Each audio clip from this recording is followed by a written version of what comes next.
It's a great privilege to be here with you, but we meet today at a fraught moment.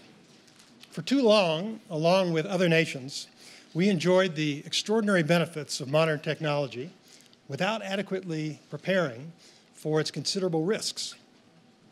Director of National Intelligence Dan Coates, who I know was here earlier today, elevated the alarm last week when he stated that the digital infrastructure of this country is literally under attack. And that's one of the few instances where the word literally is used literally and accurately. Our adversaries are developing cyber tools not only to steal our secrets and to mislead our citizens, but also to disable our infrastructure by gaining control of computer networks. Every day, malicious cyber actors infiltrate computers and accounts of individual citizens, businesses, the military, and all levels of government. Director Coates revealed that our adversaries target government and businesses in the energy, nuclear, water, aviation, and critical manufacturing sectors. They cause billions of dollars in losses, they pre-position cyber tools for future attacks, and they try to degrade our political system. So combating cyber crime and cyber-enabled threats is a top priority of the Department of Justice.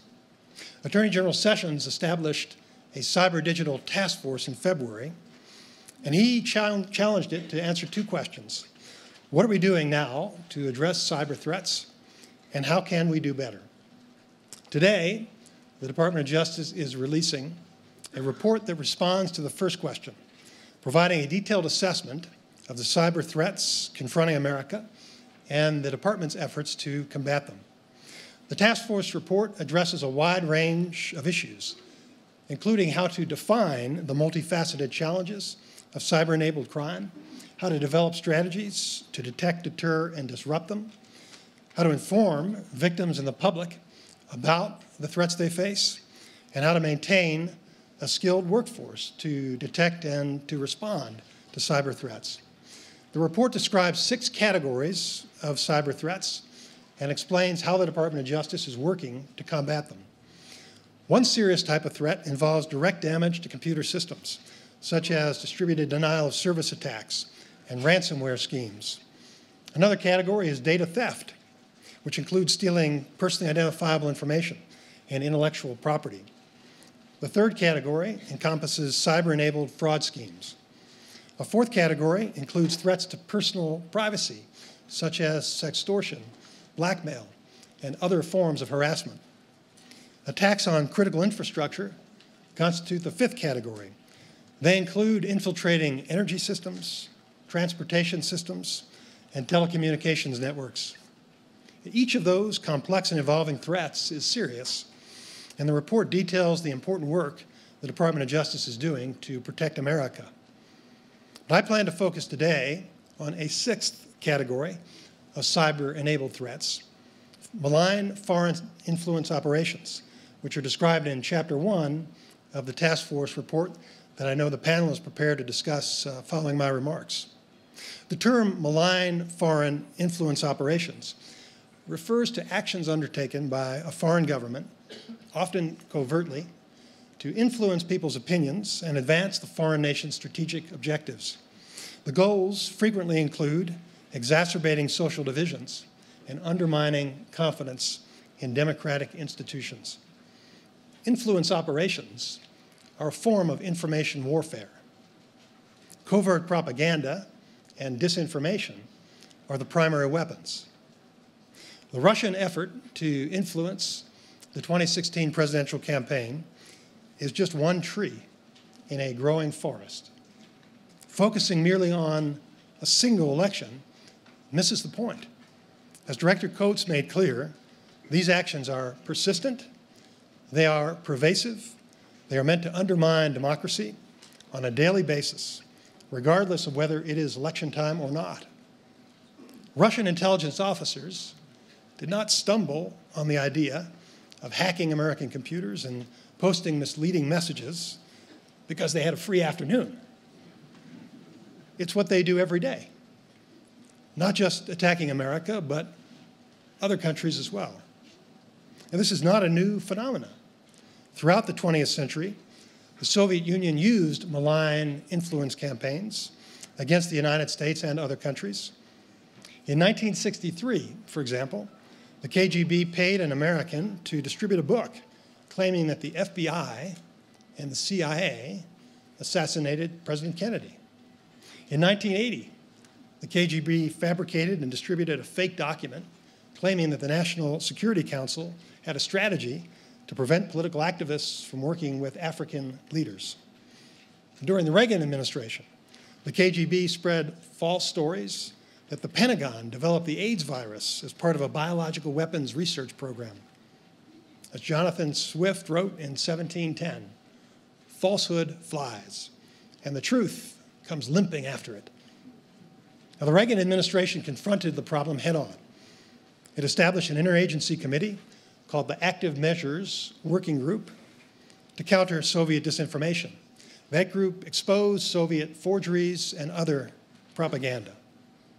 Modern technology vastly expands the speed and effectiveness of disinformation campaigns.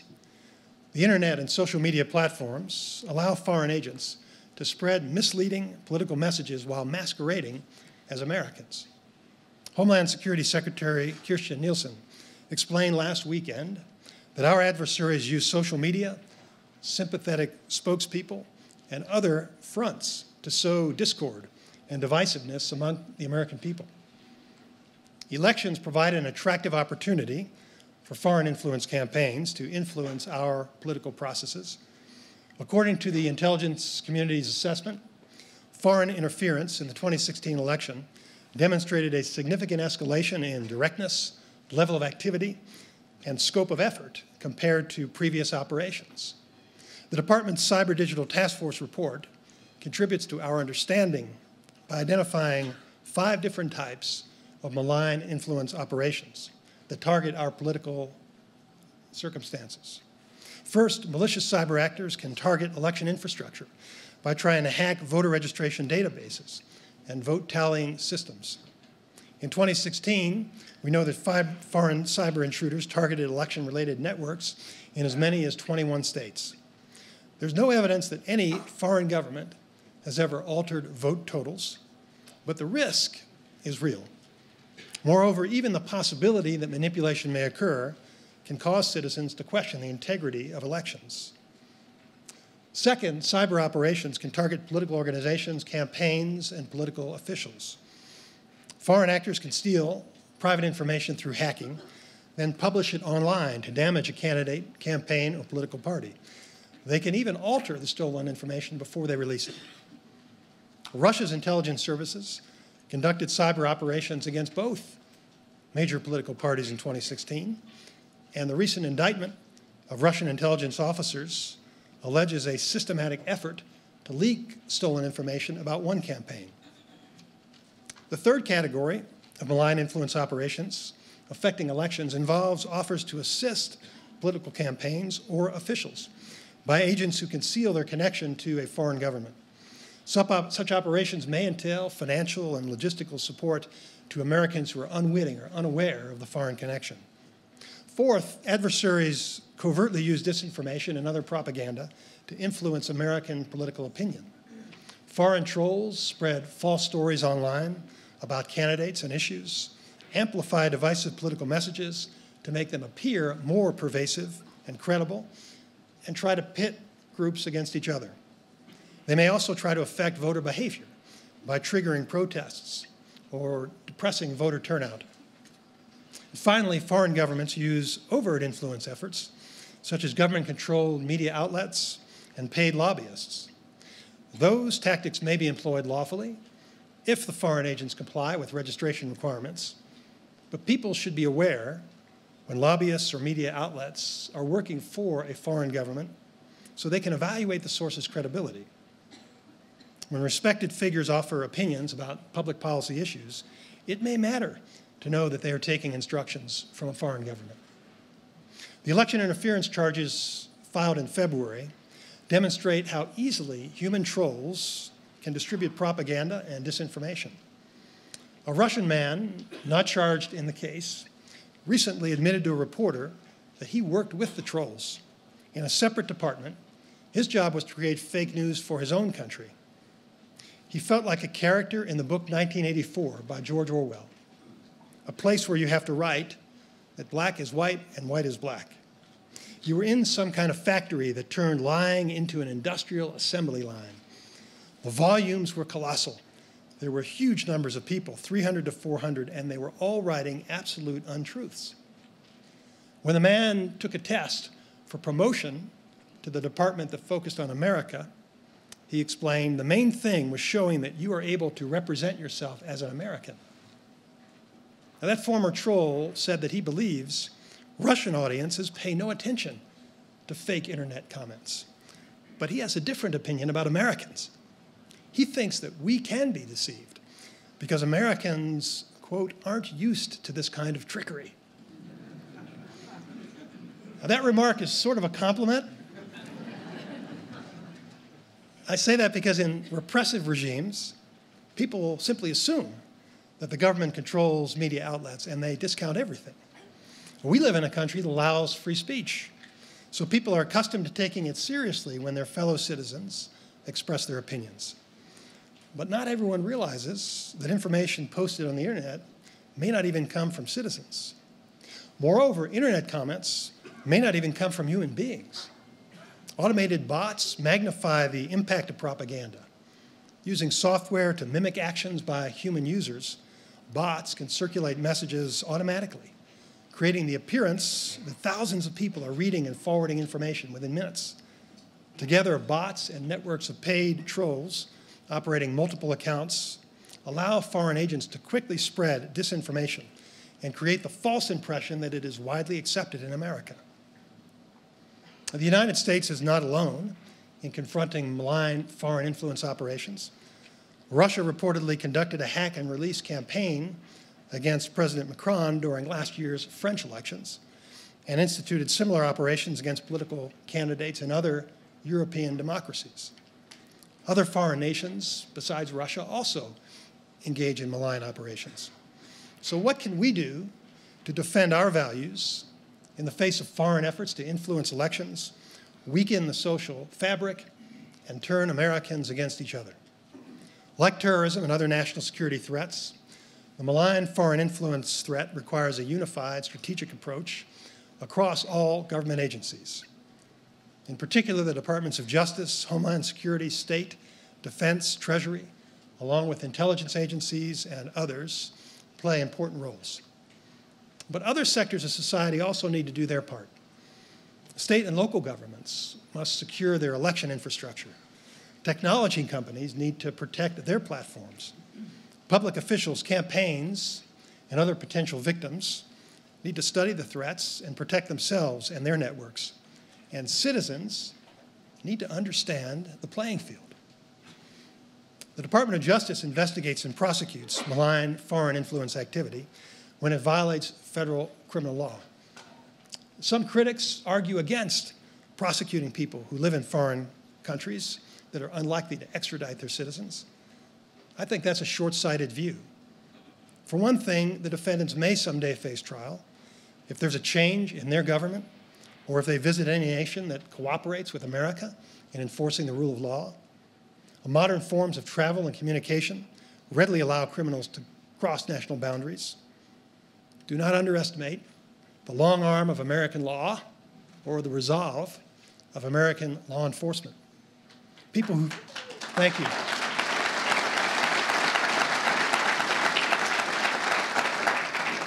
There are plenty of people who thought they were safely under the protection of foreign governments when they committed crimes against America, but they later find themselves in American prisons.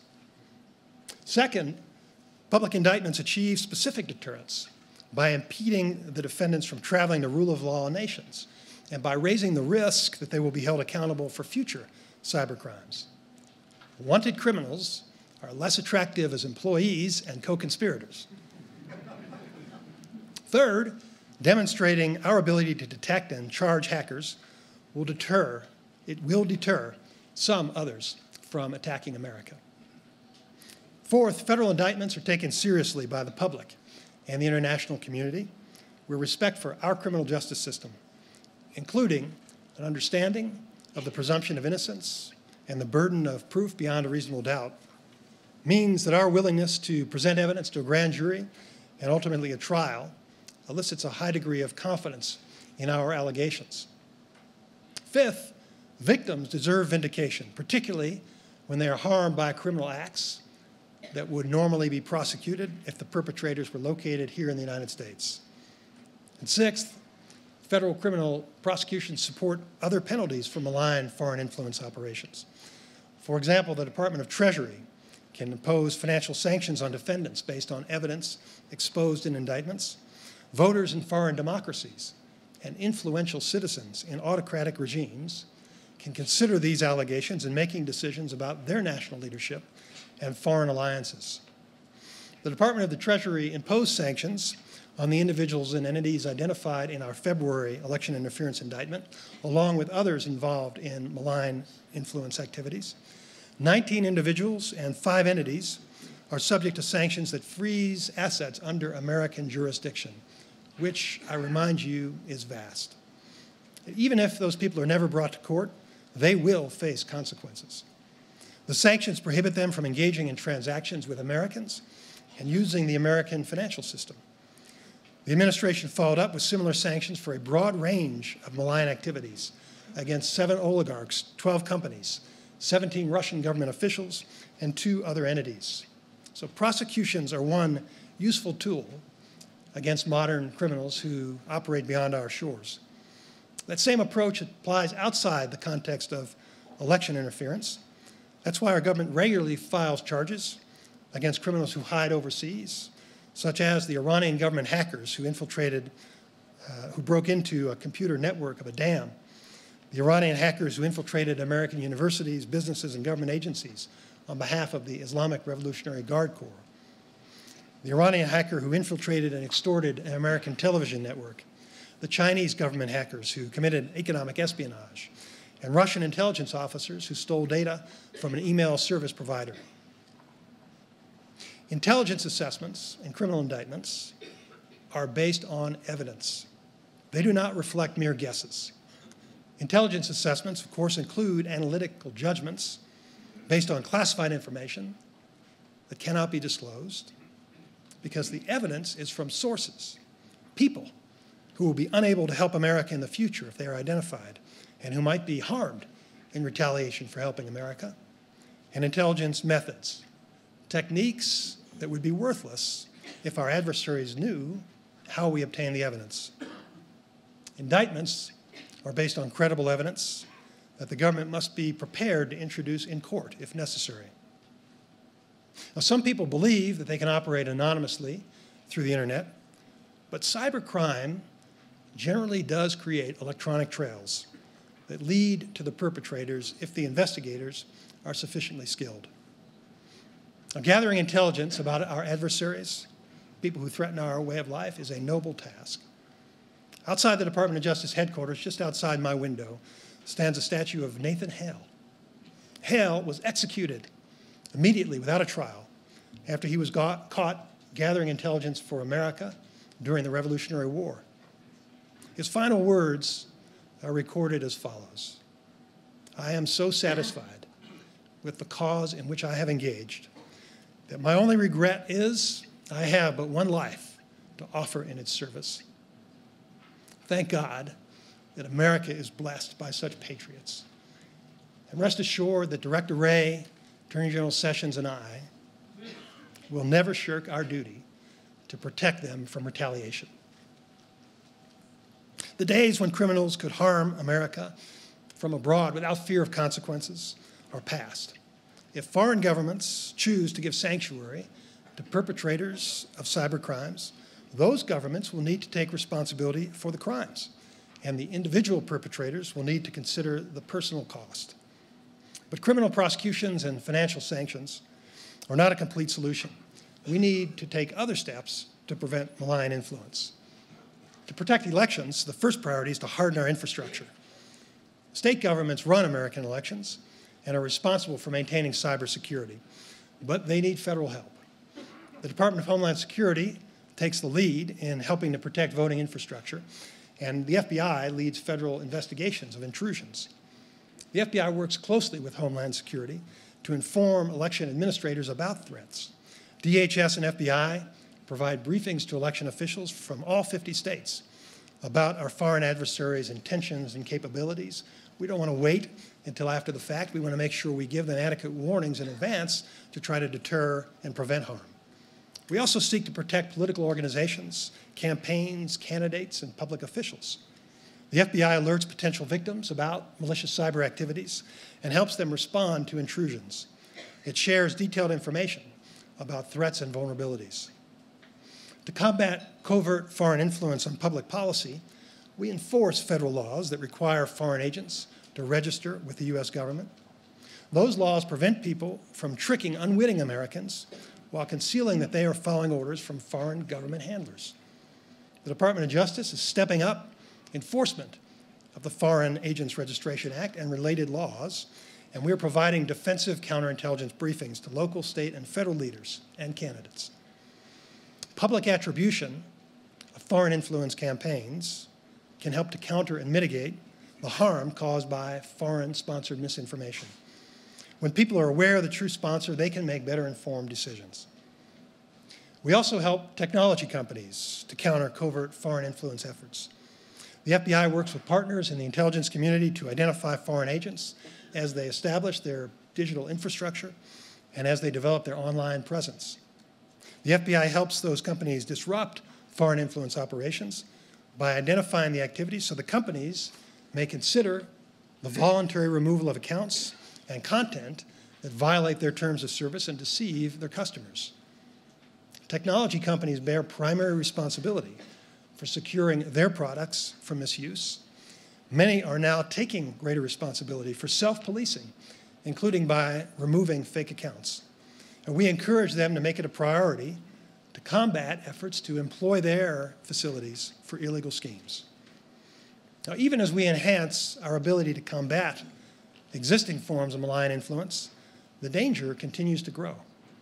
Advancing technology will enable adversaries to create propaganda in new and unforeseen ways. Our government must continue to identify and counter them. Exposing schemes to the public is an important way to neutralize them. The American people have a right to know if foreign governments are targeting them with propaganda. In some cases, our ability to expose foreign influence operations may be limited by our obligation to protect intelligence sources and methods and defend the integrity of investigations.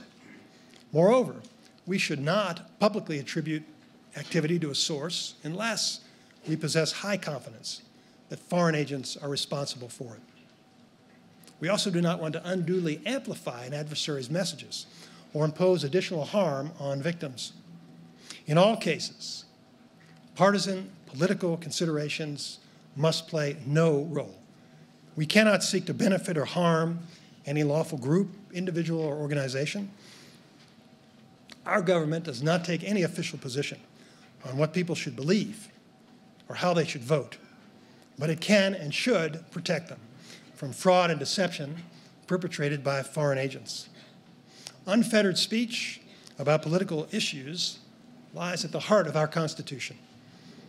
It's not the government's job to determine whether political opinions are right or wrong, but that does not leave the government powerless to address the national security danger when a foreign government engages in covert information warfare. The First Amendment does not preclude us from publicly identifying and countering foreign government propaganda. It's not always easy, though, to balance the many competing concerns in determining whether, when, and how the government should disclose information about deceptive foreign activities relevant to elections. That challenge calls for the application of neutral principles. So the Cyber Digital Task Force report identifies factors the Department of Justice should consider in determining whether to disclose foreign influence operations. That policy reflects an effort to articulate neutral principles so that when the issue that the government confronted in 2016 arises again, as it surely will, there will be a framework to address it. Meanwhile, the FBI's Operational Foreign Interference Task Force coordinates investigations of foreign influence campaigns. That task force, which I know Director Ray spoke about yesterday, integrates the FBI's cyber, counterintelligence, counterterrorism, and criminal law enforcement resources to ensure that we understand the threats and respond appropriately. The FBI task force works with other agencies, federal, state, and local, as well as international partners in the private sector. Before I conclude, I want to emphasize that covert propaganda disseminated by foreign agents is fundamentally different from domestic partisan wrangling. As Senator Margaret Chase Smith proclaimed in her famous 1950 Declaration of Conscience, we must address foreign security threats patriotically as Americans and not politically as Republicans and Democrats. President Reagan's Undersecretary of State, Lawrence Eagleburger, wrote about Soviet active measures in 1983. He said that, and I quote, "It is as unwise to ignore the threat as it is to become obsessed with the myth of a super Soviet conspiracy manipulating our essential political processes." Eagleburger maintained that free societies must expose disinformation on a persistent and continuing basis. Over the past year, Congress passed 3 separate statutes encouraging the executive branch to investigate, expose, and counter malign foreign influence operations. Publicly exposing such activity has long been a feature of U.S. law. The Foreign Agents Registration Act, which Congress passed in 1938 to counter Nazi propagandists, mandates that the American public know when foreign governments set out to influence them.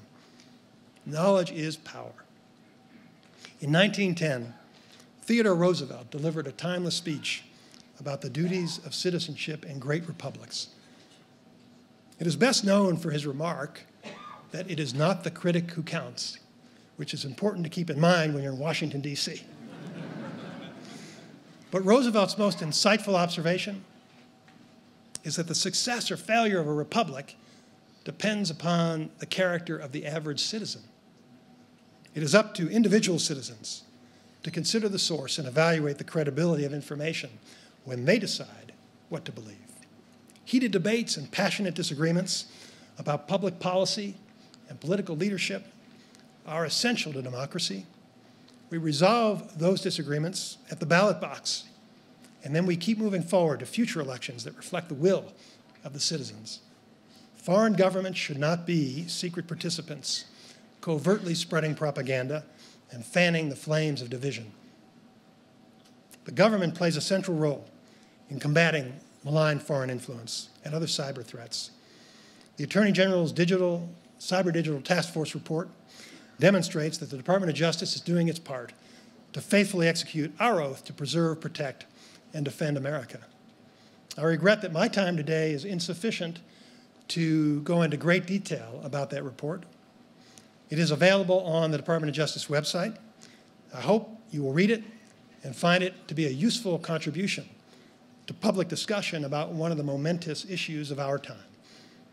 In brief, the task force report explains that we must continually adapt criminal justice and intelligence tools to combat hackers and other criminals. Traditional criminal justice is most often characterized by a police officer chasing a criminal and an eyewitness pointing out a perpetrator in the courtroom. Cybercrime requires additional tools and techniques. We limit cybercrime damage by seizing or disabling servers, domain names, and other infrastructure that criminals use to facilitate attacks. We shut down dark markets where cyber criminals buy and sell stolen information. We restore control of compromised computers. We share information gathered during our investigations to help victims protect themselves. We pursue restitution, and we seek attribution and accountability for the perpetrators, and we expose governments that defraud and deceive our citizens. The task force report is just one aspect of our efforts. It is a detailed snapshot of how the Department of Justice assesses and addresses cyber threats. That work continues, and not just within our department. Our government is doing more now than ever before to combat cyber-enabled crimes. Trump administration agency appointees and White House officials work with career professionals every day to prevent cybercrime and protect elections. Our adversaries will never relent in their efforts to undermine America, so we must remain eternally vigilant in the defense of liberty and the pursuit of justice. And we must approach each new threat united in our commitment to the principle reflected in the motto adopted at the founding of our republic. E pluribus unum. Thank you very much.